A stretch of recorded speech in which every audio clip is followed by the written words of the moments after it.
제6장의 내용이죠. 복소수란 무엇인가? 자, 복소수란 무엇인가? 우리 사실은 심지어는 대학 교육까지 받은 사람도요, 복소수에 대한 본질을 잘 모르고요. 전기공학을 공부한 사람도 그냥 다룰 줄만 알지 그게 뭘까라고 하는 건 잘 생각을 안 해보는 경우가 많이 있죠. 마치 우리가 핸드폰이 어떻게 운용되는지는 몰라도 잘 쓰는 것처럼 수학도 사실 오늘날은 그렇게 돼가는 경향이 많이 있습니다. 한번 아이를 생각해 보죠. 자, 여러분들이 만약에요, 자, x제곱 플러스 2x 플러스 3 이퀄 0이라는 만약에 방정식이 있다라고 해보죠. 자, 그렇게 되면 자, 어찌 됐건 이 식은 2차 식이에요. 2차 식이니까 얘는 x 마이너스 베타 이런 식으로 인수분해가 돼야 될 거예요. 그죠? 2차 식이니까 그래 이거 전개되면 그렇게 되잖아요. 네, 근데 만약에 이걸 0이라고 해보세요. 그러면 2차 방정식은 근을 두 개 가져요. x는 알파, x는 베타. 여기서 지금 제가 설명을 하면서 알파와 베타의 실수, 허수 이런 얘기는 하지 않았어요. 어쨌든 2차 식이니까 이렇게 되면 두 개를 갖겠죠. 자, 하나 더 생각해 볼까요? 잘 모르겠지만 예를 들어서요. 자, 1 이런 방정식이 있다고 해봐요. 자, 이거 3차 식이에요. 그러면 얘는 전개가 되면 이런 식으로 되어야만 하겠죠. 는 0. 왜요? 최고차항이 3차 식인 거예요.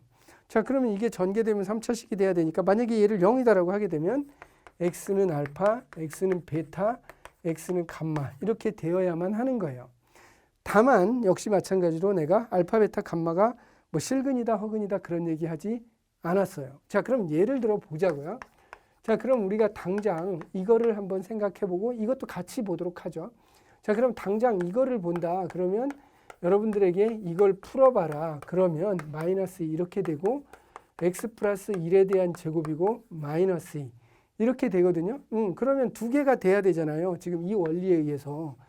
그죠? 두 개를 가져야 되잖아요. 2차식이니까. 그럼 2차식을 만들려고 하면 자, 그럼 우리가 기존 체계를 흐트러뜨리지 않으면 플러스 마이너스 마이너스 2 이렇게 되어야 되죠.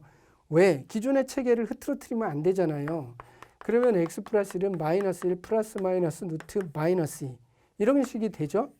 그렇죠? 그래서 이걸 이항 보냈으니까 이렇게 되겠죠. 자, 그래서 이거는 보시게 되면 x 이렇게 돼요. 이렇게 되면 x는 그럼 마이너스 1 플러스 루트 마이너스 2 x는 마이너스 1 마이너스 루트 마이너스 2 두 개군. 자, 이렇게 설명하면 모순이 없어요. 여기까지. 그렇죠? 모순 없죠. 자, 이것도 마찬가지 맥락에서 설명 좀 해볼게요. 자, x제곱은 마이너스 1. 두 개가 나와야 돼요. 왜? 이게 2차 식이니까. 2차 식이니까 이런 식으로 돼야지 인수분해 돼야 최고차의 머리가 2라고 같을 거 아니에요. 그래야 2차 식이잖아요. 두 개가 돼요. 그러니까 x는 이거를 기존 체계를 흔들지 않으려면 이렇게 있으면 되겠군이라고 할 수 있는 거죠. 자, 그런데 문제가 생겼네요. 자, x제곱은 마이너스 1. 이거를 기존에 우리가 가지고 있는 실수 체계를 가지고 해석하려고 하면 문제가 생겨요. 어떤 수를 제곱했는데 음수가 된다? 없잖아요. 우리 양수, 음수 두 개의 수 체계를 가지고 있는데 0까지 포함하면 그러면 없단 말이에요, 이게. 그러면 기존의 체계를 흔들어뜨리지 않으면서 지금 이런 방정식의 이론을 완벽하게 설명할 수 있는 새로운 숫자를 만들어내야 되겠다라고 하는 그런 목적에 우리가 이제 부딪히게 되는 거죠. 무슨 수학적인 창조가 있을 때는요, 물론 선천적으로 무슨 머리에 의해서 무슨 꿈속에서 뭐 예지를 받아서 이런 거 해봐야지 하는 경우도 있겠죠. 어떤 천재들은. 그렇지만 대부분은 다 어떤 필요성에 의해서 하다가 이런 게 필요하구나라고 하게 돼서 그 부분을 파고들어서 새로운 어떤 시스템을 구축하고 다 그런 식으로 해서 과학은 다 발전해 왔던 거죠. 수학도 마찬가지입니다. 따라서 이런 논리에서 그러면 이거를 어떤 수를 어떻게 체계를 만들지 하는 고민을 하게 돼요. 자, 그럼 이제부터 그 고민에 대해서 설명을 해볼게요. 자, 뭐냐? 우리가 마이너스 1 곱하기 1. 마이너스 1이거든요. 보통 마이너스 1, 마이너스 1, 1. 자, 2 곱하기 마이너스 3, 마이너스 6. 자, 이런 식이에요. 이런 식이다 보니 자, 베셀이라는 사람이 만들어요. 베셀. 여러분들 베셀 많이 들어봤을 거예요. 지구과학 같은 데서도 베셀. 또 뭐 미분 방정식 중에서 베셀 많이 들어봤어요. 유명한 과학자죠. 그 베셀이라는 사람이 복수평면을 완성해요. 근데 이제 그것이 가우스 평면으로 이름도 나기도 하고 한 거죠. 베셀은 가우스의 사위예요, 사위. 딸하고 결혼시켰어요. 자, 근데 그 베셀이 이제 베셀의 업적이에요, 사실. 근데 가우스 평면으로 더 알려졌죠.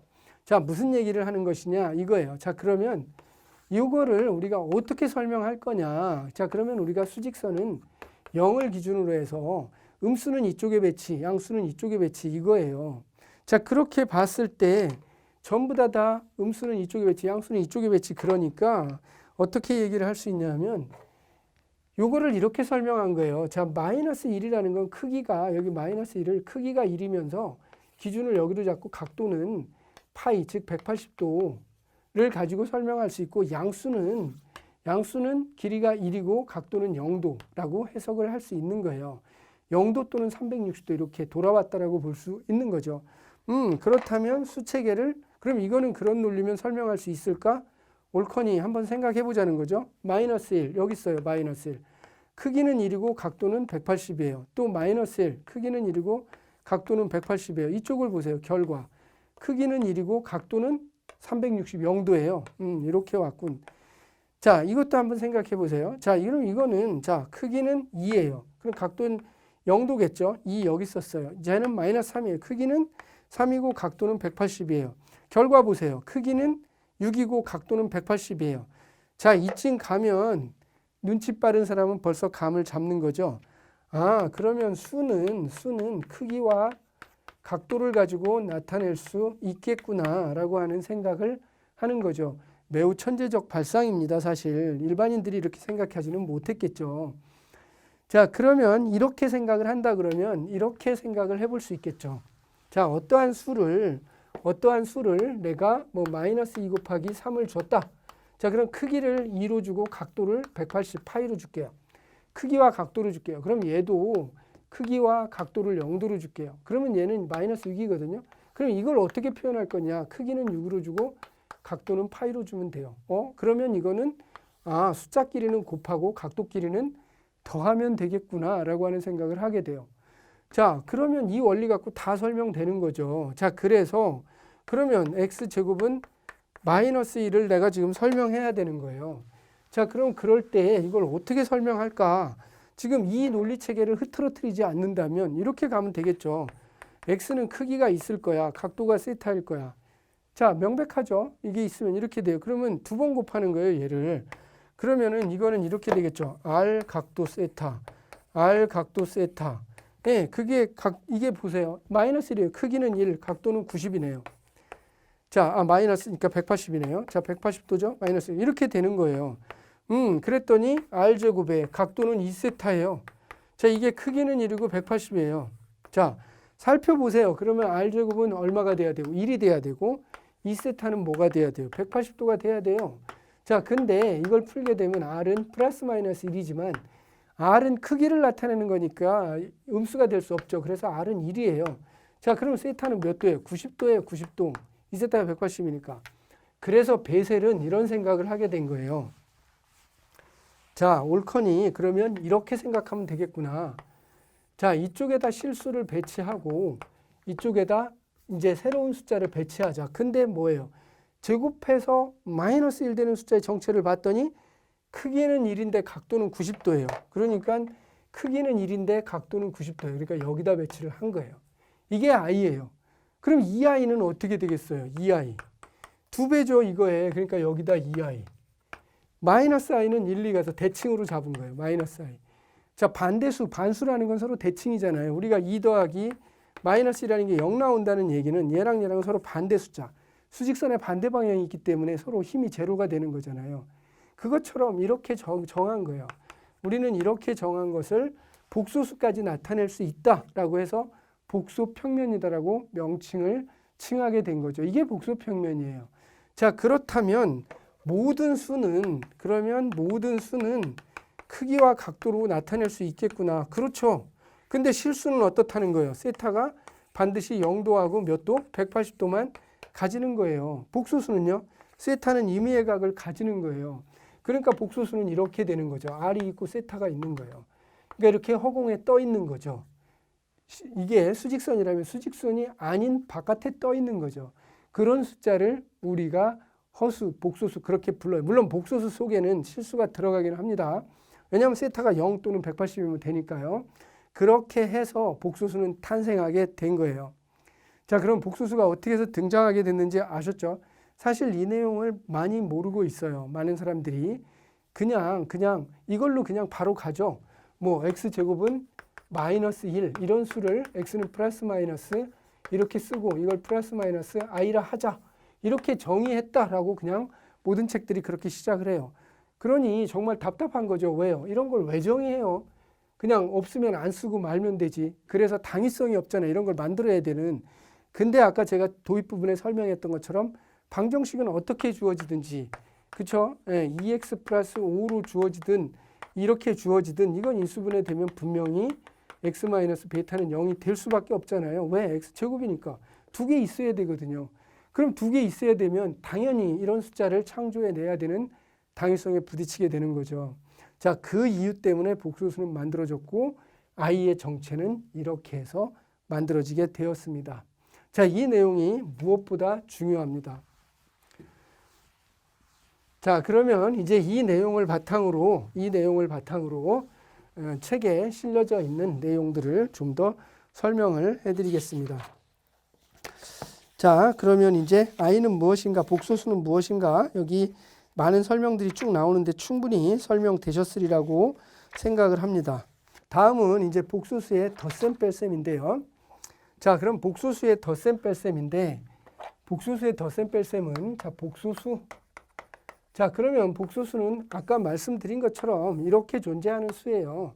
그래서 여기 세타로 누구 크기 r을 갖고 이렇게 되는 여기에 존재하는 숫자예요. 자, 그러면 이 복소수는 r과 세타로 나타난 거죠. 자, 그럼 복소수의 덧셈 뺄셈을 해보라는 거예요. 자, 그러면 어떤 복소수가 있어요. 그럼 r은 a 플러스 bi로 이렇게 적는데요. 이거는 이렇게 쓰면 이렇게 되겠죠. 봐보세요. 자, 루트 a제곱 b제곱으로 만약에 이렇게 꺼냈다고 쳐봐요. 자, 그러면 a제곱 b제곱의 a 루트 a제곱 b제곱의 b 이렇게 쓰고 i로 썼다라고 해보세요. 자, 이렇게 쓰게 되면 자, 요게 뭐예요? r이에요. r 크기 이게 a죠. 요게 b예요. 이렇게. 자, 그러면 a제곱 b제곱 이렇게 되고 r이 뭐예요? 루트 a제곱 b제곱이에요. 자, 그러면 요게 뭔가요? 요게 코사인 세타가 되는 거죠. 코사인 세타잖아요. 요게 바로 뭐예요? 사인 세타죠. 요게 바로 사인 세타예요. 그래서 모든 복소수는 a 플러스 bi 꼴로 쓸 수 있는데 그 얘들은 전부 다 크기에다가 코사인 세타, i 사인 세타로 표현할 수 있다는 거예요. 모든 복소수는. 자, 그런데 이것을 마치 우리 자, 크기와 각도만 가지고 나타내는 것을 무슨 좌표계? 극좌표계라 그러죠. 그래서 극좌표계라 그러잖아요. 극좌표계를 사용한 거죠. 그래서 극좌표계를 사용한 표현을 우리가 극을 사용했다. 그래서 극형식 이렇게 불러요. 그래서 모든 복소수는 이렇게 극형식 표시가 가능하죠. 물론 실수다 그러면 허수 부분이 없으면 돼요. 그렇죠. 그래서 실수면 요것만 있는 거죠. 이게 없으니까, b가 없으니까. 자, 그래서 요렇게 쓴 복소수를 우리가 이 부분을 실수 부분, 자, 이 부분을 허수 부분, 이렇게 부르고 있는 것입니다. 자, 그래서 실수 부분, 허수 부분 이렇게 부르고 있고요. 그런 복소수들은 이렇게 표현을 할 수 있게 된 것이죠. 그래서 극형식적인 표현을 할 수가 있게 되었습니다. 자, 그러면 자, 복소수 Z1이 A 플러스 BI라고 해보죠. 자, Z2가 C 플러스 DI라고 해볼게요. 자, 그랬을 때 이들 둘을 더해봐라 라고 하면 Z1, Z2를 더해봐라 라고 하면 A 플러스 C, B 플러스 DI. 자, 이렇게 오게 됩니다. 그래서 실수 파트, 허수 파트 각자 따로따로 더해주면 성립하게 되는 것입니다. 그래서 계산은 이렇게 해줄 수가 있습니다. 자, 그래서 이거는 우리가 벡터도 똑같이 그렇게 정의되죠. 예를 들어서 여기 어떤 어떤 힘을 갖는 F1이라는 벡터가 있는데 그거에 대한 성분이 A, B예요. 자, 그 다음에 여기에 어떤 힘을 갖는 성분, 자, F2를 갖는 얘가 C 플러스 D라고 해볼게요. 그랬을 때 이 두 개를 합치게 되면 어떻게 될 것이냐라고 했을 때 우리는 물리학에서는 이걸 평행사 변형을 그려서 이걸 이렇게 가서 계산을 하죠. 네, 그렇게 되는데 우리가 이렇게 성분으로 표시를 하게 되면 이것들을 각각 이렇게 분리를 하게 되죠. 이것 더하기 이걸로 분리를 하게 돼요. 그러면 얘는 요만큼 더하기 요만큼. 그래서 이 벡터는 이렇게 가는 벡터, 이렇게 가는 벡터와 이렇게 가는 벡터로 갈라서 우리가 이렇게 계산을 하죠. 마찬가지 이것도 이렇게 가는 벡터와 요만큼 올라가는 벡터로 갈라서 계산을 하면 x끼리 더하게 되고 y끼리 더하게 되고 하는 것을 알 수 있죠. 그래서 복소수는 똑같이 그냥 벡터량하고 똑같아요. 중학교 때 배운 힘이죠. 힘을 계산하는 것과 똑같습니다. 그래서 덧셈은 실수 부분은 실수 부분끼리, 허수 부분은 허수 부분끼리 더해주면 돼요. 자, 이렇게 해서 복소수의 덧셈을 간단히 정리를 해보았습니다. 자, 다음은 그러면 자, 복소수에 이번에는 뭐를 할 거냐? 자, 이번에는 복소수의 곱셈을 할 거예요. 자, 그럼 복소수의 곱셈을 하려고 그러면 한번 볼까요? 자, A 플러스 BI 그 다음에 C 플러스 DI가 있다라고 해보세요. 자, 그러면 산수 계산을 그냥 그대로 전개를 해볼게요. 전개를 해보면 자, AC 마이너스 BD 자, 이렇게 되죠. 플러스 I BC AD 자, 이렇게 돼요. 이게 곱셈이에요. 곱셈의 결과죠. 그런데 이게 머릿속으로 느낌이 잘 안 올 수 있어요. 이게 어떻게 이걸 그림을 그리지? 라고 이제 생각을 할 수가 있겠죠. 그러면 이렇게 가시면 돼요. 뭐냐 하면 자, 첫 번째 복소수의 크기는 어떻게 돼요? 루트 A의 제곱, B의 제곱으로 가고 크기와 각도만 갖고 표시를 하면 코사인 세타 1, I 사인 세타 1 얘는 이렇게 표현이 될 거예요. 자, 이렇게 표현이 되고 얘를 표현하면 얘는 다시 C의 제곱, D의 제곱, C의 제곱, D의 제곱 이렇게 되고 코사인 세타 2, I 사인 세타 2 이렇게 표현이 될 거예요. 자, 그래서 이놈들 둘을 서로 곱한다 라고 하게 되면 아까 계산에 의해서 루트 A의 제곱, B의 제곱 곱하기 그러니까 크기끼리 곱하면 되죠. C의 제곱, D의 제곱 곱하시고 얘들 각도끼리는 더하면 되죠. 그래서 코사인 세타 1, 세타 2, I 사인 세타 1, 세타 2 예, 이렇게 돼요. 곱한 결과가 저렇게 나타나요. 자, 해서 자, 이렇게 나타나는데 그러면 이걸로 한번 했다라고 해보죠. 지금 곱셈했어. 근데 이것도 복소수잖아요. 지금 이렇게 둘이 곱해서 해놓은. 자, 그러면 여러분 이걸 한번 생각해 보세요. 자, 그럼 이것도 복소수인데 이거랑 본질적으로 같아야 되죠. 그러면 이놈을 보세요. 이놈은 결국은 루트 뭐가 되느냐. AC 마이너스 BD에 대한 제곱 더하기 이 부분 제곱이죠. BC AD에 대한 제곱 이렇게 되고요. 이들의 각은 둘이 가서 곱해서 더한 게 되겠죠. 더한 게 되니까 얘는 코사인 이거를 세타 3로 쓸게요. 세타 3 그러면 세타 3 I 사인 세타 3 이렇게 될 거예요. 자, 그러면 본질적으로 얘랑은 똑같아야 되겠죠. 그래서 이걸 제곱해 보세요. 제곱하면 여러분들이 놀랍게도 이런 부등식을 얻어요. 이런 부등식이 아니라 항등식이죠. A제곱, B제곱, C제곱, D제곱이라고 하는 것은 언제나 이런 식으로 쓸 수 있어요. 자, BD제곱, BC 플러스 AD제곱 이 둘이 같아요. 그래서 여러분 이거 전개해서 연락의 좌변이 같다라는 것을 비교하는 것을 복소수의 원리를 알고 있는 사람은 당연하구나 라고 이해를 할 수가 있게 되는 거죠. 자, 이것이 복소수를 배우는 큰 장점이고요. 또 이것을 나중에 써서 여러분들이 많은 수학적인 도구들을 해결을 할 수가 있어요. 자, 그렇게 해서 복소수의 곱셈까지도 설명을 했습니다.